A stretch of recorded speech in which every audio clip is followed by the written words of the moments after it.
There's so many people that have bought and achieved financial freedom through multifamily properties. And in this video, I'm gonna show you step by step on how you can actually finance and buy your first 2 to 4 unit property. And I'm gonna cover a bonus section of a loan program that many don't know about that really could boost your returns on the building that you buy. It's a 30,000 foot view of the buying process for a multifamily property. The first thing is understanding the loan programs. So we're gonna talk about like what are your loan options when you're trying to buy a multifamily property, how to qualify for these low down payment programs, and choosing the right loan to make sure that you're maximizing your profitability. After that, I'm gonna talk a little bit about financial analysis so that way you know like how to analyze an investment property that makes sense for you financially. And then the fifth thing is the application process. So now that let's say you're ready to go, how are you gonna navigate getting approved with a lender to be able to finance and buy your first building?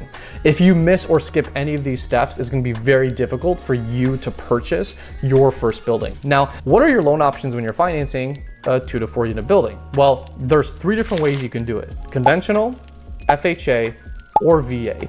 Conventional, you can do 5% down. You need 6 months reserves to qualify. You need to have above a 640 score. I would actually argue above 660 really to get qualified. 640, you'll struggle to get it. Debt to income cap is a little bit more strict, 45 to 50%. They will have PMI, but it falls off eventually. And you can use future rental income. Okay, as a bonus, there's a home style renovation loan where you can actually buy a 2 to 4 unit building and get a construction loan with it. So you can literally like fix it up and have value increase within the first couple of years. It's a really cool program. I'll make a video about it. The next loan option is FHA. So FHA, you can put 3.5 down. They can require from 0 to 6 months reserves. Really depends on your overall situation. You can go as low as a 580 credit score, and there are no FICO options. So if you don't have a credit score, you can still buy. There's debt to income caps of 50 to 55%. They have mortgage insurance for the life of the loan, unless you put more money down. And then you have a 203K loan, which is the other construction version of conventional, so FHA and conventional both have their construction loan programs where you can buy and they'll fund 100% of construction, okay? That's a whole nother video of itself, but it is possible. And then the final thing, most important, if you're trying to buy right now an FHA building, like try to buy a 3 to 4 unit building with an FHA loan, it will not pass, it won't work. There's a self-sufficiency test that's required on all of those, and right now they're failing like 90% of the time, okay? So if you're buying a 3 to 4 unit building, I would go conventional. If you're buying a 2 unit building, conventional or FHA, never know. Both are viable options. The main difference is they stress different things. Conventional, they're gonna be more strict on credit, more strict on income, but their pricing and their monthly payments might be better than FHA sometimes. FHA is loose on credit and looser on income. So you can have more flexibility there and more purchasing power. The problem is your payments might be higher. Really depends on the situation, on the property, on your credit. It's just, there's so many variables at play. So I'm trying to be as vague as possible. Okay, now the next and third loan option you have is the VA loan. So you can do no money down. Sometimes they require reserves, but often they might not. There's no minimum FICO, debt to income cap of like 70% max, and there's no PMI or MI, and you can use future rental income to qualify. So VA loans are amazing for multifamily properties. If you're a veteran, like you have to utilize this program. We do a lot of these. So the one thing I will mention is future rental income. Future rental income is another option to increase your purchasing power. So if you qualify a loan for, let's say, a $400,000 building, you can maybe get a $500,000 or $600,000 building simply because the lender will give you credit and say, hey, if you're gonna rent out the other units, we'll give you some income to help with that. Now, each loan program has caveats to that. They can get pretty complicated. I'm not gonna go so much in detail, but just know that they're gonna look at prior housing experience and if you've had past rental experience. If you haven't had either one of those two, like if you're just going from renting to buying a building, usually FHA is the better bet because they'll give you some rental income. Conventional usually won't. If you own a home, then you can get some rental income like credits, but either way, they're different. And I would talk to me or contact my team if you want more details on that. As a bonus, I'm gonna give you construction loans. So I mentioned in the beginning, conventional and FHA have construction loans where you can fund your acquisition plus the 100% of the construction. So they'll give you the keys to the house, and then they'll also give you money to fix it up and raise its value. It's a great program. Here's an example of an actual 4-unit building that we did. So the purchase price was $515. Our rehab loan was $200K.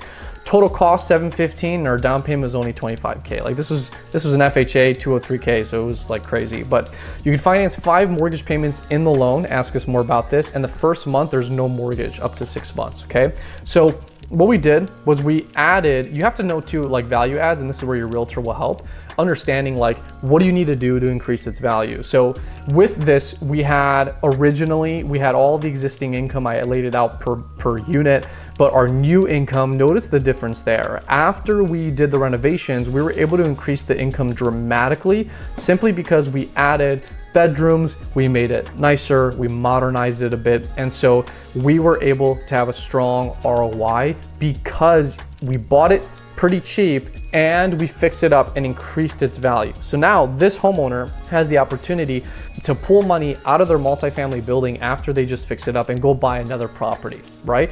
Or they can just enjoy the benefits of having a high net worth. So you have your financing lined up, your realtor's ready to go. All that doesn't matter if you don't do this next step. And that's calculating and analyzing the building to make sure that it financially makes sense. So you want to take your monthly mortgage payment, principal, interest, taxes, insurance, your rental income, and then you calculate your cash flow, right? So when you look at your mortgage payment, you're going to have all that from the lender. You're going to look at your projected rent and your vacancy rates. So some months are there going to be, months where you won't have any renters, and I would always factor that in just to be safe. Your realtor can help you with this part. And then the last part, all 3 of us can work together. You can calculate your income minus expenses, get your net operating income, and then calculate your cap rate. I made a video about this, but cap rate just basically tells you the ROI or the riskiness of the building and if it's going to be worth investing in. So the lower the cap rate, the better. The higher the cap rate, the riskier the building is.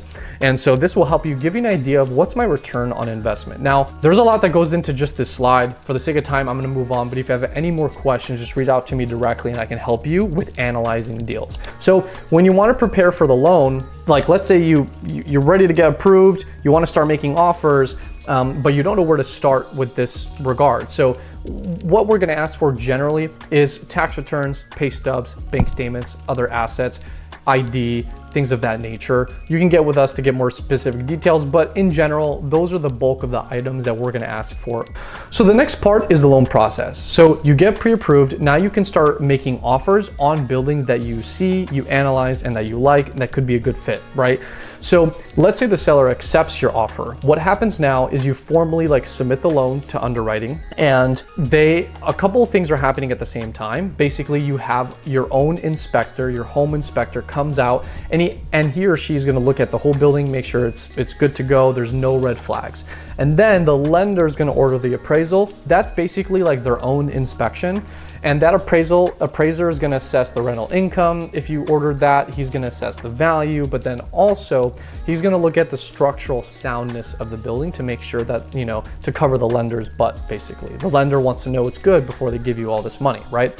So once that happens, we're in the underwriting process. The lender is going to ask you for some conditions, some items, other income documentation, insurance, whatever the case may be, to be able to get it clear to close and finalize the loan. Once you send all the items that you need to the lender, then closing happens and you get the keys and then you're all done. So in a nutshell, I really simplify the process, but that's basically how the loan process goes.